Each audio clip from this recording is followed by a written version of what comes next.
안녕하세요. 반갑습니다. 에리즈 구독자 여러분. 자, 영이 건강해지는 시간, 매일 성경 말씀을 함께 나누는 시간인데요. 여러분 덕에 정말 저도 영의 건강을 챙길 수 있어서 더욱 참 감사합니다. 저희가 매일 성서 유니온의 매일 성경 책을 가지고 같이 나누고 있는데요. 오늘도 순서에 의해서 누가복음을 같이 나누겠습니다. 누가복음 19장 1절에서 10절, 누가복음 19장 1절에서 10절 말씀인데요. 제가 먼저 본문을 읽겠습니다. 예수께서 여리고로 들어가 지나가시더라. 삭개오라 이름하는 자가 있으니 세리장이요 또한 부자라. 그가 예수께서 어떠한 사람인가 하여 보고자 하되 키가 작고 사람이 많아 할 수 없어 앞으로 달려가서 보기 위하여 돌 무화과 나무에 올라가니 이는 예수께서 그리로 지나가시게 되밀어라.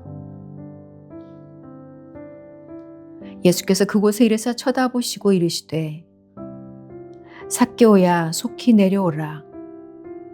내가 오늘 네 집에 유하여야 하겠다 하시니 급히 내려와 즐거워하며 영접하거늘 무사람이 보고 수군거려 이르되 저가 죄인의 집에 유하러 들어갔도다 하더라.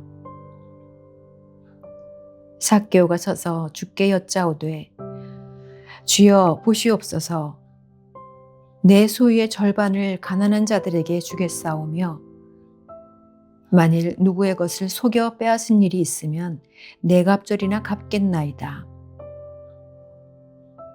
예수께서 이르시되 오늘 구원이 이 집에 이르렀으니 이 사람도 아브라함의 자손이미로다. 인자가 온 것은 잃어버린 자를 찾아 구원하려 함이니라. 아멘. 오늘 말씀은 다른 때보다는 분량이 그렇게 길지는 않습니다.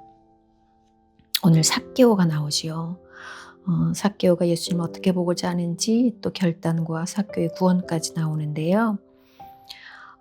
해설적을 보면 큰 주제는 바늘귀를 통과한 부자 이렇게 되어 있고요. 여리고 밖의 시각장애인 치유에 이어서 여리고 안에 부자 삭개오의 구원 이야기입니다.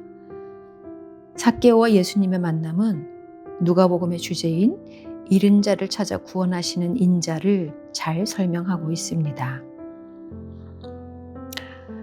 본문 해설을 먼저 보겠습니다. 5절과 7절 말씀에는요.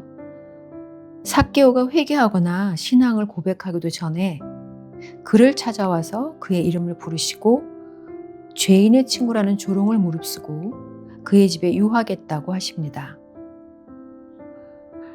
마치 집 나간 아들이 돌아오는 것을 먼 발치에서 보고 버선발로 뛰어가는 아버지의 모습과 같습니다. 자기밖에 모르던 삭개오가 자신을 부인하게 된 것은 바로 예수님의 이런 사랑과 환대 때문입니다.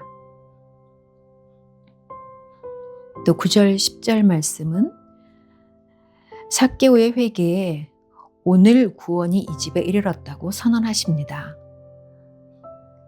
진심 어린 영접과 소유 포기가 그의 참된 회개를 증명했기 때문입니다. 예수님에게 삭개오는 부자도 세리도 죄인도 아닌 끝까지 찾아서 구원해야 할 잃어버린 자였습니다. 잃은 자에서 찾은 자가 된 우리가 이제 주님의 이름으로 찾아야 할 잃은 자는 누구입니까? 1절에서 6절 말씀은 삭개오는 세리의 친구로 알려진 예수님의 방문 소식을 듣고 그분을 보기 위해 나무 위에 오르는 수모도 마다하지 않습니다. 사회적인 위신을 다 버리고 사력을 다해서 죄인을 찾아 구원하러 오셨다는 예수님을 보고 싶어 합니다. 남다른 부와 지위가 있지만 또 남모를 고뇌가 있고 이렇게라도 예수님을 찾지 않으면 안 될 영적인 갈증이 있습니다. 자기 삶에 대한 불만과 또 새로운 삶에 대한 열망, 주님이 아니면 안 된다는 그런 갈망이 내게도 있습니까? 7절, 8절 말씀은 삭개오의 회개는 말이나 감정만의 회개가 아니었습니다.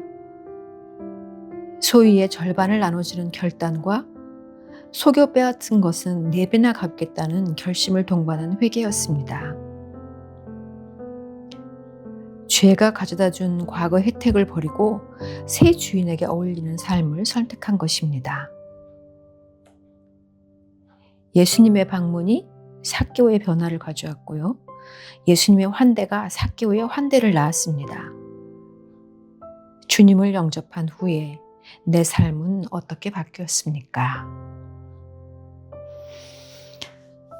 해설 오늘 역시 질문으로 끝납니다.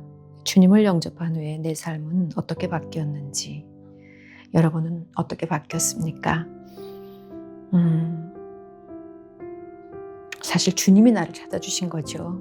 내가 뭐래서가 아니라 너무나 알고 있는 것처럼 주님이 나를 찾아주셨기 때문에 내가 주의 자녀가 된 것임을 고백할 수밖에 없습니다. 삭개오는 들었겠죠. 그죠? 그래서 또 세리장이니까 사람들이 뭐라고 했으나 그러나 또 부자이니까 사람들이 그렇게 부러워하는 마음도 분명히 있었을 것이고요. 그런데 그 세리의 친구가 된 예수님을 보기 위해서 진짜 나무 위로 올라가잖아요. 근데 예수님께서 먼저 찾아오십니다. 먼저 찾아오셔서 네 집에 유하여야겠다. 그러니까 또 급하게 내려와서 즐거워하면서 영접을 해요. 삭개오가. 그 삭개오의 모습을 보면서 그도 주춤주춤하지 않고 결심이 섰으면 바로 너무 즐거워하고 영접하고, 그리고 진짜 주님께서 환대해 주시는 그 환대에 정말 가장 걸맞은 그런 결심을 바로 또 말씀으로 나눕니다. 제가 이렇게 회개를 했지만 절반을 탁 나누겠다. 네, 이렇게 얘기하잖아요. 내가 자기가 속여 빼앗은 게 있으면 4배나 갚겠다. 그러니까 그 재물에 모았던 과거의 삶을 완전히 버리고 주님 앞에 새로 온 거잖아요. 그러니 주님께서 그러시죠. 오늘 구원이 이 집에 이르렀다. 인자가 온 것은 잃어버린 자를 찾아서 구원하려 함이니라 라고 누가복음 전체 주제 잃어버린 자를 찾아오시는 그 인자를 진짜 잘 설명해 주고 있네요. 잃어버린 자를 주님께서 찾아서 저에게 와주셨고, 그러면 또 주님이 원하는 그 잃어버린 자가 그게 나의 양식이다라고 표현하신 그런 성경 말씀도 있잖아요. 그렇게 잃어버린 자를 찾아가는 우리의 또 그런 환대하는 그런 삶이 계속돼야 되지 않을까 싶습니다. 장난처럼 예전에 보자 삭개오는 막 이렇게 노래도 부르고 키 작은 삭개오 막 이렇게 했잖아요. 그런 어렸을 적에 불렀던 노래, 아이들이 불렀던 노래가 갑자기 생각이 나는데, 그러나 그 삭개오는 정말 우리에게 오늘 너무나 큰 질문을 던져줍니다. 주님을 영접한 후 내 삶은 어떻게 바뀌었습니까? 이 질문을 가지고 오늘 하루를 또 잘 살아냈으면 좋겠어요. 같이 말씀 나눠주신 여러분 감사합니다. 저는 또 내일 말씀 들고 찾아오도록 하겠어요. 여러분 사랑하고 축복합니다.